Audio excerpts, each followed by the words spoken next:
Hello everybody! Today we're going over chapter 2.2, linear independent. First, there's the notation. We're going to be using polynomials. For this is mx plus b.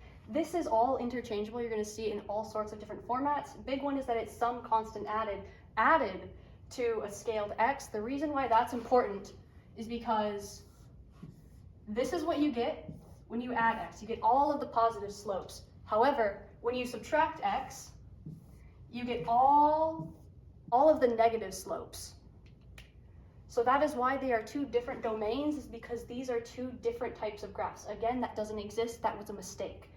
This is how we read set notation and get our vector spaces. So this is the vector space mx plus b. This is all the jargon. We have the set of, so this is going to be something that has multiple answers. Mx plus b is what we define as our linear polynomial. This like big bar right here is such that. So that is just that mx plus b, so we introduce our constraint. We put out what we want to solve, and then we say, oh yeah, give me this too. So I want to make a cookie recipe, but only with gluten-free ingredients. This is how we say that, but only. So without the jargon, n and b can be where either m and b can also be x. So we can get x1, and that would give us mx plus b turns into x squared plus 1. And that would be our span that we're working with. So this is also included in this, which is what we need to be careful about. The minimal span has two definitions that coincide. The global minimum is the set that fully describes the span while also having the minimum number of elements. So if you add anything to it, that new vector will contain the span. Like if we take mb and we have x1, that would be the global minimum. However, we can also use the convenient minimum, which the book calls the local minimum, but we know better. So that would mean something that has an extra dimension or something that is scaled up. You have the number of elements that is required to describe the set, but some of these are repeatable and you can take them out. These can be shrunk further, but they do still fulfill the requirement of containing the minimum. These definitions are interchangeable for our purposes. Quick addendum. These two vectors, independent. A vector set is dependent if a vector that has been added to the set can be made from row combinations of other vectors in the set. What that looks like is we're going to denote them S1, S2, and S3, where S3 equals some constant times S1 plus some constant times S2. That is how we can get the third vector from the first two. For this one, that would be 1 and -1. For independent sets, we cannot do that. Even though something might not be the global minimum set, it still does not fully describe R3 if it is excluded from the set. So for this one, you cannot make any of the other sets from one that is added to it. This one feels unintuitive, and correct me in the comments if I'm wrong. This would be close to the minimum set, but the minimum set would be if like T equals 1, 1, 1 spanning R. So that would be the global minimum set, but all of these are independent. Supersets are what you get when you add a set into an already defined vector space.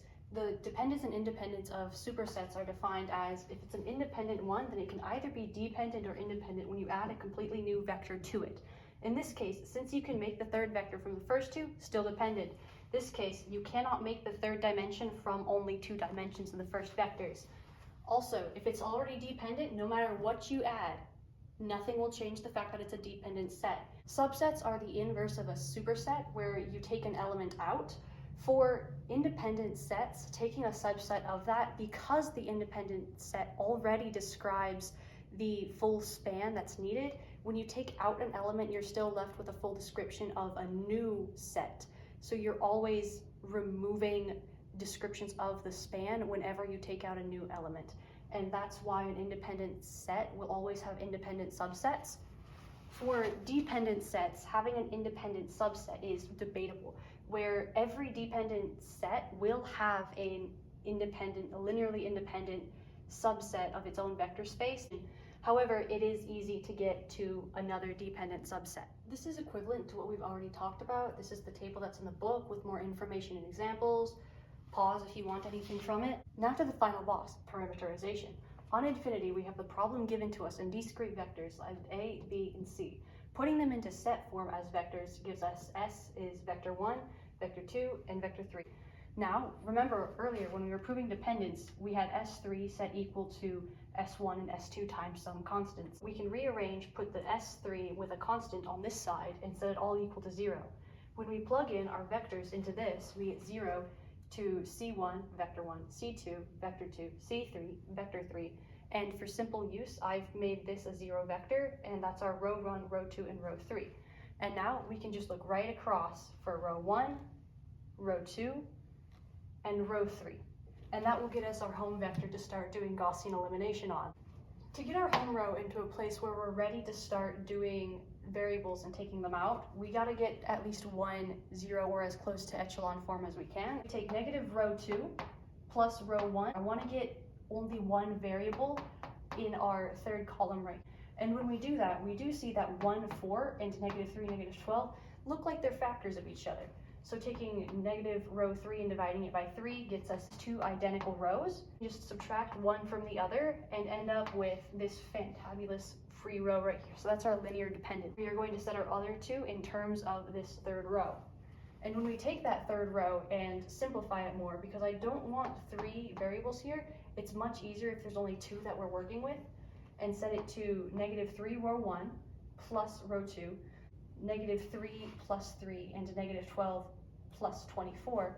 That gets us 0, 12, negative 4, 0. And that's great, that's only 2 variables now. And dividing that row 2 again by 4 gets us 0, 3, negative 1, 0. And this is much nicer. We can start pulling our variables out from this. So here we have our home matrix, and here we have all of the eliminations that we did to it to get our final determinant. Now we can extrude these rows like a feed tape to get the system of equations that we're going to be solving. So all of this just C1 plus 4C2 equals 0, 3C2 minus C3 equals 0, and given all of this, our base is going to be C2. So we are taking for a given that C2 equals 1 because it's what we're going to be basing our answers for C3 and C1 off of. We can do this because it's kind of like a slope where they're all going to be related even as they move further along the set. And in substituting that, doing our equations, we get 3 equals C3 and C1 equals negative 4. And then we come over here and we do in fact see that our answer is correct. Let's go.